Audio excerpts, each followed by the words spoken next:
Hey guys, got the Dragon Ball Z shirt on, so if you see this in a couple of videos, no, it's not the same shirt in 2 days. It's because I upload several videos sometimes a day.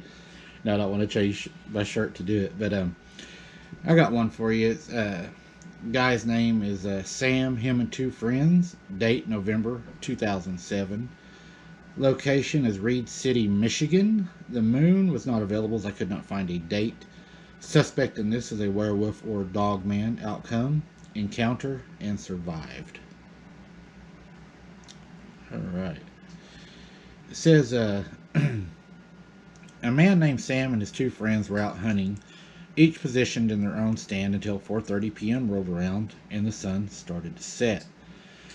It reminds me of the time when me and the boys, when we went out and we seen the coyotes, and they came out into the open and they stand on their hind legs and started shaking the tree violently and followed us and everything.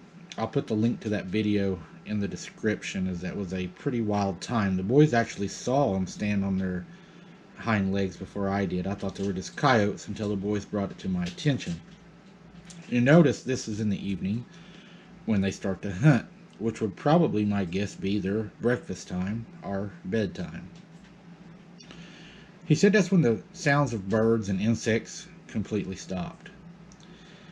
This happens most all the time with all movement of a predator in the woods or something, big in the woods. In Vietnam, they use that as a lot as an indicator that somebody was coming, would be the quietness that would happen in the woods.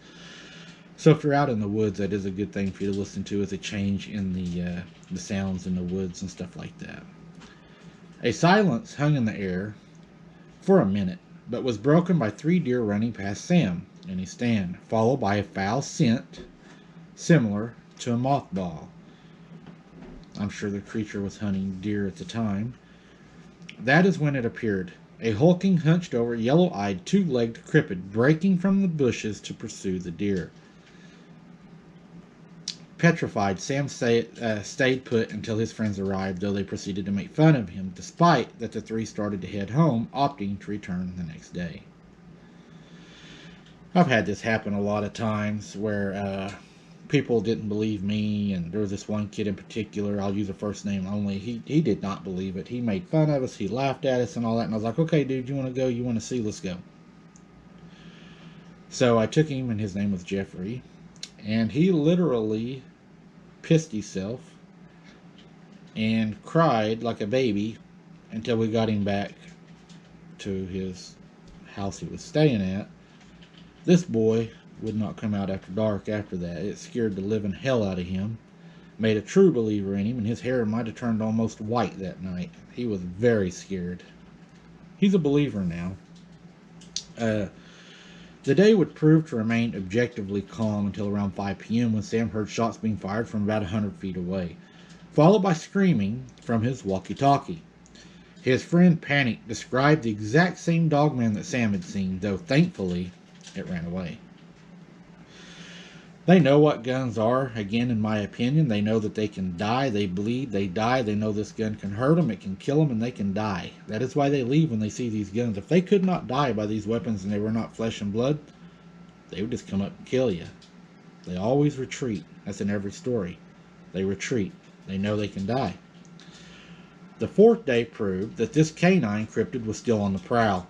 This time, the pseudo-werewolf didn't even wait until noon before he ran into a well clearing right in front of the two of the three hunters. At the lake with the boys, they also came into the clearing on us in the video I've linked in the description. They stood on their hind legs. They weren't afraid to show us they could walk like that. They climbed a tree, started shaking it. Actually, Logan was the first one, I believe, to see it, or Hunter, I'm not sure. But they were like, look, look, look, look, look. You want to see that video, trust me.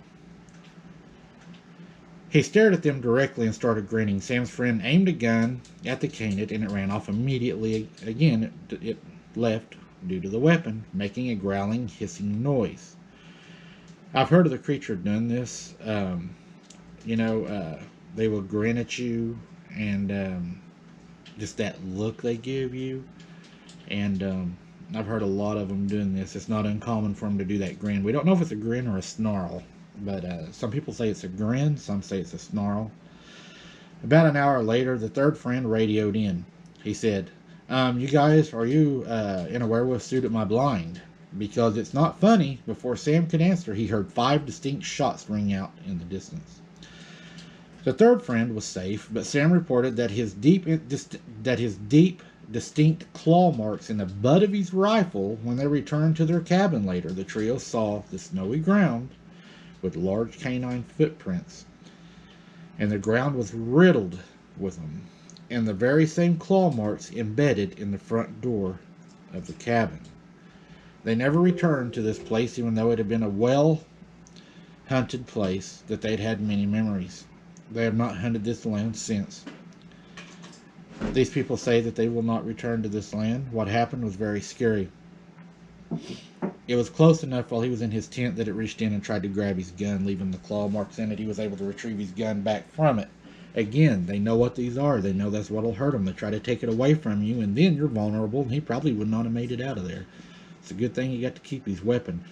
The claw marks at the cabin, I don't know if it was trying to get in or if it was just trying to let them know that it knew where they were staying. I think they will do that. I think they're smart enough to give you a warning. But it's just one I found that I want to share with you guys. You're out hunting, this winter and everything. Be aware of your surroundings. Be vigilant. Keep your head on a swivel. Know what's around you. Listen to the sounds. And don't keep your back to anything for very long periods at a time if you don't check it. I appreciate each and every one of you watching. Until next time, guys, be safe and don't be something's dinner.